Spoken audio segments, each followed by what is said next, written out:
All right, this is spicy. I want to show you all the exact moment that Kash Patel is absolutely cooked by Senator Cory Booker, who really pulls no punches. Cory Booker comes out and says, "You won't have this job in just a few months." He says, "I don't think you're going to make it to the next session. You are not going to last because you are in over your head."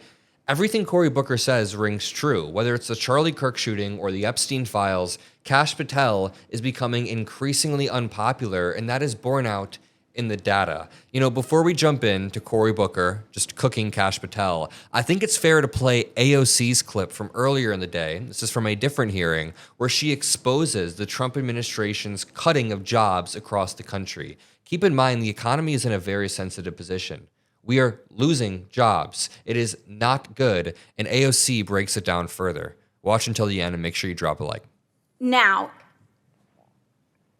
do you know how many jobs have been threatened or lost due to the Trump administration's closures of clean energy projects in the last 6 months or so, the first half of this year?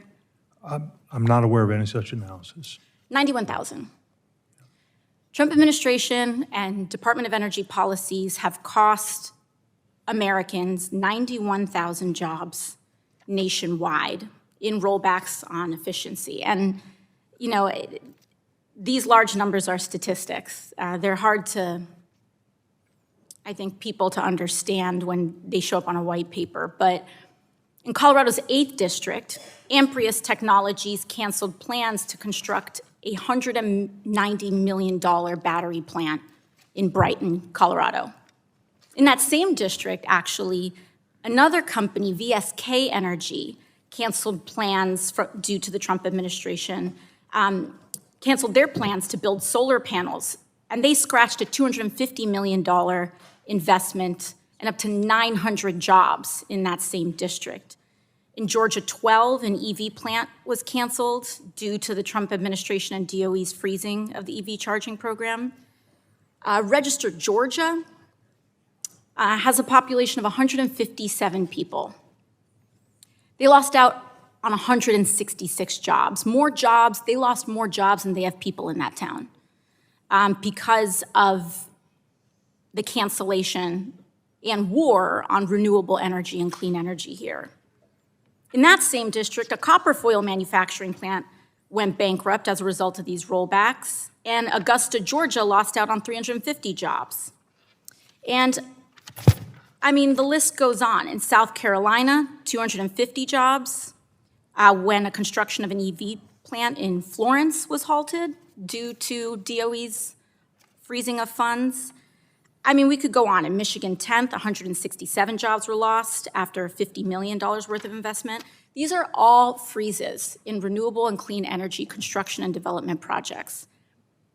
This is an industry that has been a source of jobs and growth.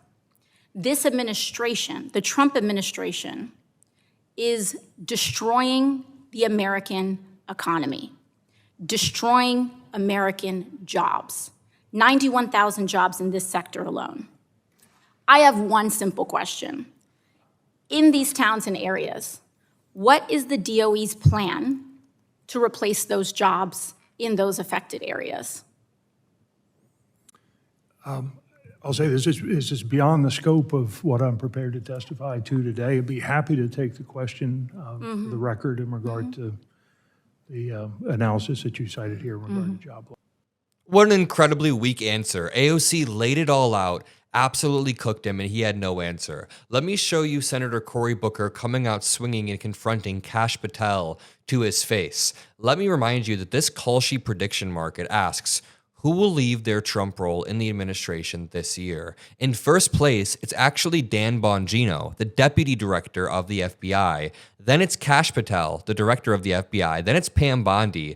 I'm really glad that all of our top officials at the FBI and DOJ are on the verge of leaving. You can see that throughout the entire Epstein saga, throughout some of the Charlie Kirk stuff, Pam Bondi becomes increasingly unpopular. Dan Bongino seems like he's going to leave. And Kash Patel, which is the blue line, is also somebody who is probably going to leave the administration.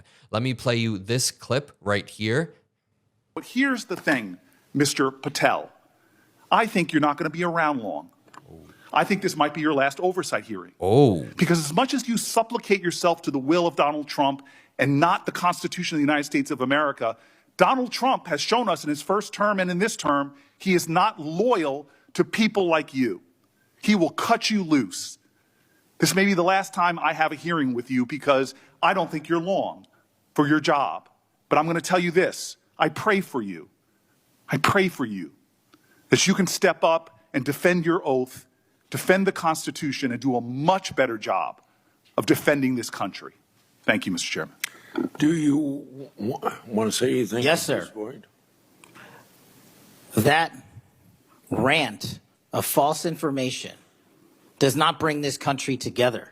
If you want to work on bringing this country, it's my time, not yours. My God. If You're you gonna want to lecture talk me about dividing this country, it is I my follow time. you on your social media posts that It is tear my this country time apart. to address There should be a your unifying- falsehoods. Oh, You are an you can embarrassment try all to the you division want in this country. to not Senator, take it is my responsibility time. for what You you had have your said. time. Sir, you're Your making a time is mockery of this over. committee. Sir, you don't tell me my time is over. You The know how people far of New we've Jersey come tell me since what my you time tell- is. Senator- You can't lecture me. You can tell me Sir, my you time's have- over? You may be the charge of the I'm not FBI, going anywhere. but I am not afraid of you, sir. Our FBI Director Kash Patel, ladies and gentlemen, the same man who on day one of the Charlie Kirk investigation announced publicly that they had a suspect in custody and then had to walk that back, then made a second announcement saying they had a suspect in custody, then had to walk that back, then through the next few days just looked visibly in over his head. Have you guys seen those videos of him looking around? He just looks way in over his head. He has no clue what's going on because this is a podcast bro who was plucked out of that position and placed into the FBI director position. Oh, but at least the deputy FBI director is also a podcast bro. Like Dan Bongino quite literally just ran a podcast before this. That is all he did. These people have no experience beyond peddling conspiracy theories for Trump, but that's the only experience that Trump requires for this job. Somebody who can go out there, be combative, peddle conspiracy theories. But Kash Patel isn't even good at that. At this point, we have to maintain the pressure, continue to talk about the Epstein files, the lack of transparency there, the absolute fumbling of the economy, which was recovering. When Trump took office, the economy was recovering. At this point, manufacturing jobs are bleeding. Jobs are being revised downward every single month. And AOC makes a very poignant point throughout all of this that it's an unforced error. There are things called unforced errors where it doesn't have to be this way, but Donald Trump made it this way through insane policies like cutting green jobs, tariffs that slash manufacturing jobs and disincentivize investment into the country, therefore leading to revisions downward every single month. These self-destructive policies need to stop, and we will work every single day until they do. We will put forward a better vision. We are working on a Adam Mockler Media policy plan for 2026. So we're not just endlessly dissecting other policy. We have our own forward-looking vision on healthcare. We want wealth to be redistributed, not so that billionaires don't exist. I actually think that billionaires like Taylor Swift, Mark Cuban, LeBron James, these people made their wealth through fine ways, but there is a level of wealth inequality in this country that is insane. It needs to be redistributed from people like Elon Musk down to people who are just struggling to get by. Either way, the point is, we're going to lay all of this out in a free document. It's coming soon. I love you all. Peace out.